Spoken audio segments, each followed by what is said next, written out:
Today, we're going to take this and turn it into this.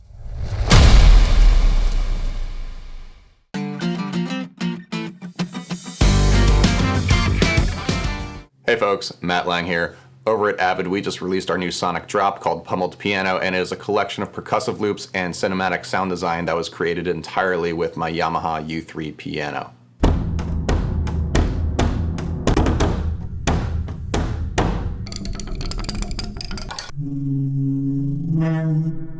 For those who don't know, the Sonic Drop is a monthly sample content program where if you're a subscriber or you're on a support plan, we just give you monthly content for free, and I'm making all of it. It's definitely cool stuff.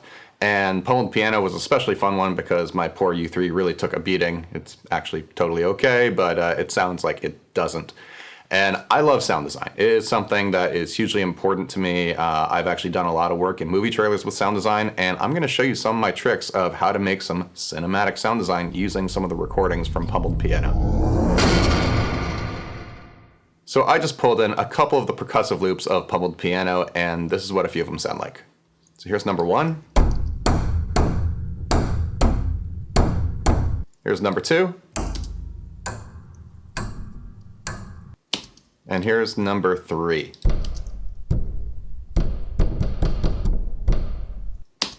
And I chose these three because they all sound slightly different to each other. And I'm also not going to be using the loop. I'm just going to be cutting little bits out of it to really create a nice big impact. So first, let's start with the top one. So that first hit sounds pretty great right there. And I'm just going to make sure that it's nice and tight. And I don't want any of this other hit. So let's just clean that up. And the first thing I'm going to do to this thing is I'm going to pitch shift it down by an octave. And when I do that, now it sounds like that, which is a lot deeper than the previous version of. So let's do it again. And now I'm going to put a reverb on that because I want this thing to be cavernous. And remember, we cut it out of a loop, so there isn't much of a tail. And again, pick your reverb choice. I'm going to be pretty arbitrary with this, mainly because it's at the top of my list. So I'm going to say 2C Audio B2. So now, even just set it 50%, this is a default setting. I haven't changed anything yet. So let's make the mix a little bit less.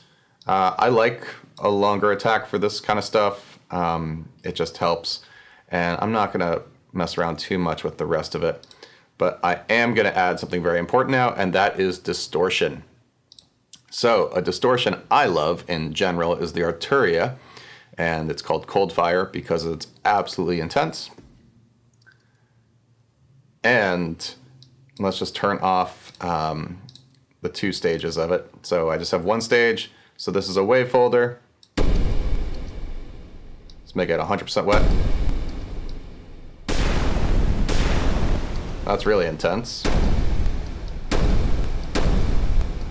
So that's pretty good right there, but let's see what else we got. Let's try, let's just do wave shaping instead.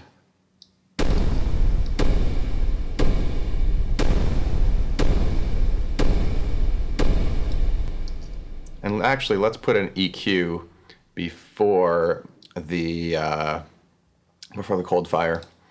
And for this, it doesn't matter. Use whatever you want. I'm just going to use DMG Audio Equilibrium because that is my EQ of choice.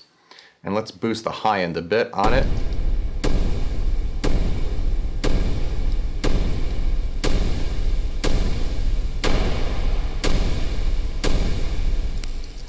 Now, it looks like that's a really extreme EQ move, and it is, but remember, by pitch shifting down that sample down an octave, it effectively cut the sample rate in half. So we lost a lot of high end, so I'm just trying to get some of that excitement back. And also EQing through distortion is always going to create, new textures and new aggressiveness within that distortion. So let's just do that. Let's play around with the mid-range just a little.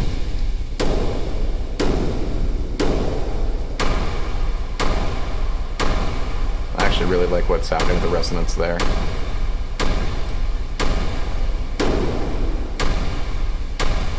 And take out some of that lower mid-range.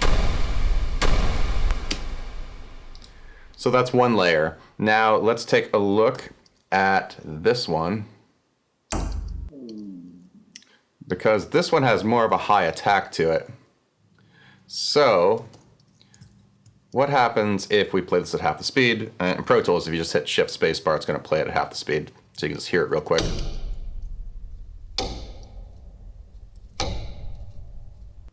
So that has some nice resonance, and I think this hit is the one I want to use. You can see there's a little bit of stereo discrepancy in there too, which is nice. So let's drag that over there. Let's do that same pitch shift.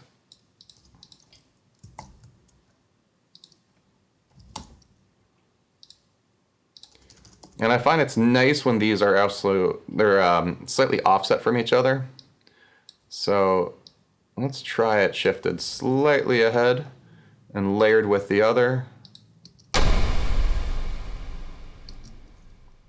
And let's also put some distortion on this one. And we'll just try the same setting for now. I actually want something a little bit different. I think I want it to be more extreme. So maybe for this one, we'll go to the wave folder.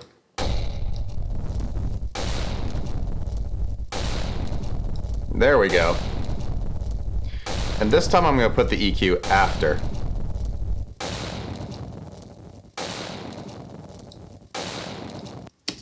And I'm also going to take our reverb. But this time I want more damping on it, because I don't want as much high end in the reverb. And maybe a little bit shorter and a little bit less mix. So now layered together with this one. So it's starting to get that big cavernous cinematic hit, right? And let's take a look at this hit. So that already has a flam in it too, which I really like. And so let's just hear how this sounds with too much distortion. As you can see, distortion's a big part of this. And that's a little bit too gnarly.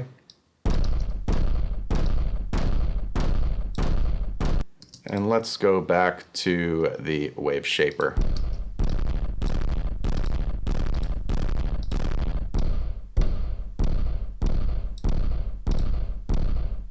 I'm just trying different wave shape types.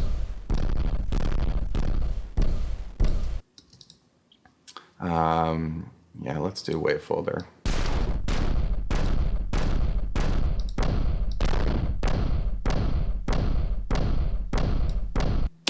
And what does this sound like when it's pitched down too slow?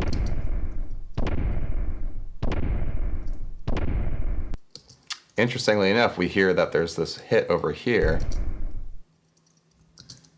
So maybe what we do, because if we layer it all together, it sounds like this. Might be a little bit messy. Let's turn that up. Actually, that sounds pretty great right there. And now I just want there to be more low end. So I'm just going to take this sub drop I have right here, and I'm just going to layer it underneath. This is just a sine wave that I made on a modular synth. There's nothing special about it. It sounds like this.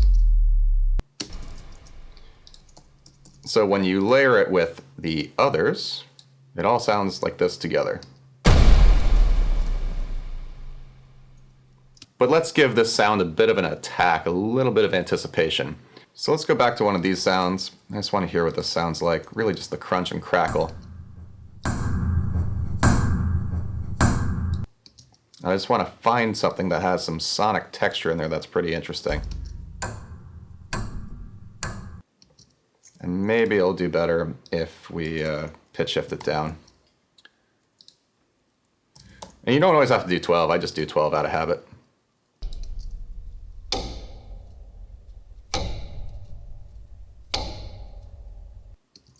So this has some interestingness in it.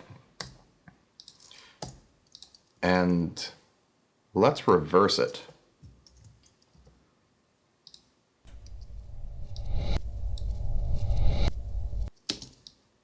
So you can already hear that's going to have this kind of like cool sucking effect going into right into this impact. And let's put some fades.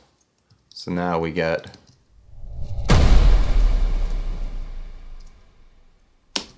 But let's also take something that has a little bit of crunch as well, because that has more of a tone. I want some crunch. So what's in here? All right, so I know this is going to have some crunch because it already does. It is going through the distortion, but let's just see what happens when we reverse this as well, because reversing is wonderful all the time. And let's just drag it there. I'm also going to make a duplicate of this channel because I'm going to EQ this pretty differently.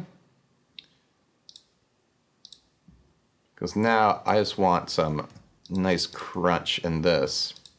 Let's take that distortion. And now let's go to our EQ. Let's go loop it.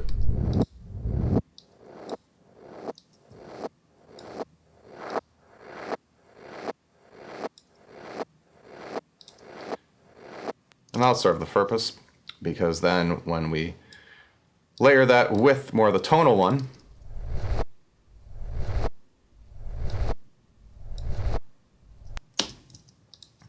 and now let's take all of these and we're going to bust them all together. Let's call this impact. And on impact, I'll put another EQ because I'm going to do a little bit of cleanup. High pass just around 20. Don't do too much higher than that on this because we want to keep all of our low end. And now where it gets fun is some saturation. In this case, I'm going to use the newfangled audio one, saturate, because it is just fantastic. But let's hear how it sounds with minimal processing, and we'll just go from there. So there we go. That's driving it better. Not a touch too hard. Just bring down the output so we don't clip. So it's mid-range. I'm going to take out a bit. Maybe a little bit more high-end crackle. It's driving just a little hard, so I'll take it back down.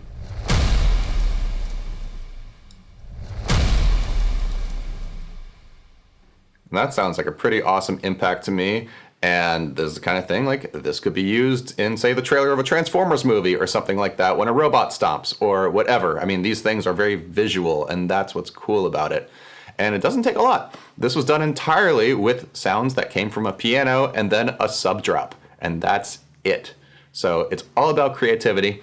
And I did this, pretty quickly and pretty simply. You can spend as much time on this as you want, and it is just an endlessly inspiring thing to do.